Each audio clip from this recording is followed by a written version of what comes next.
ترکیہ اور شام میں زلزلے سے متاثرہ شہروں میں ملبہ ہٹانے، زخمیوں اور انتقال کر جانے والوں کو نکالے جانے کا سلسلہ جاری ہے۔ نہ رہنے کو گھر، نہ پینے کو پانی، نہ کھانے کو روٹی، نہ سردی سے بچنے کے لیے گرم بستر اور کپڑے۔ زلزلے سے سب سے زیادہ نقصان ترکیہ کے شہر ادانا اور ہتائی میں ہوا۔ الحمدللہ دعوت اسلامی کے تحت پہلے روز سے ہی ان متاثرہ علاقوں میں امدادی کاموں کا آغاز کر دیا گیا۔ نگران سینٹرل ایشیا افریقن عرب ریجنز شعبہ FGRF کے ذمہ داران کے ہمراہ ہتائی کے مضافاتی علاقے میں امدادی سامان لے کر پہنچے، جہاں خیموں میں موجود زلزلہ متاثرین میں کمبل، جیکٹس، کھانے پینے کی اشیاء اور دیگر اشیاء ضروریات تقسیم کی گئیں۔ ایک خیمہ بستی میں رہائش پذیر ایک معذور اسلامی بھائی کو شعبہ FGRF کے اسلامی بھائیوں نے اپنے ہاتھوں سے جیکٹ اور گرم موزے پہنائے۔ اس حوالے سے نگران سینٹرل ایشیا و افریقن عرب ریجنز نے مدنی خبروں کو بتایا۔ یہ بیچارے جس طرح معذور اسلامی بھائی تھے، ان کو الحمدللہ رب العالمین ہم نے جیکٹ پہنائی ہے، موزے پہنائے ہیں۔ جبکہ امدادی سامان کی تقسیم کے دوران ایک مقامی اسلامی بھائی نے FGRF کے ذمہ داران کو بتایا کہ وہ ایک ایسے مقام پر خیمہ بستی میں رہائش پذیر ہیں جہاں کوئی گاڑی نہیں جا سکتی۔ زلزلے میں متاثر ہونے کے بعد ہم نے اپنے خاندان کے ساتھ وہیں پہ مطلب قریبی کیمپ لگایا ہے۔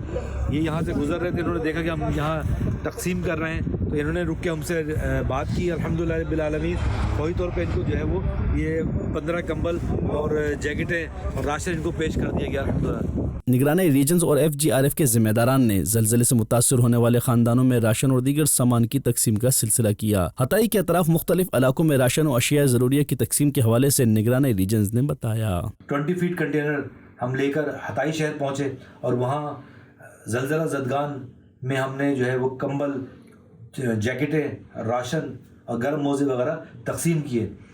مجموعی طور پہ بہت بڑا ڈیزاسٹر ہے اور حقیقت بات یہ ہے کہ جتنے کیمپوں میں ہم گئے، ہر کیمپ کی ایک مختلف کہانی ہے، اور جو بچوں کی کیفیت ہے، جو بڑوں کی کیفیت ہے، اور جس طرح سے بچے اور بڑے وہ سامان لے کر خوش ہوئے اور ان کے چہرے پہ جو مسکراہٹیں موجود آئیں۔ حقیقت حال یہ ہے کہ ہماری تھکن اور ہماری کوششیں ایسا لگتا تھا جیسے کہ یہ پوری ہو گئی ہیں۔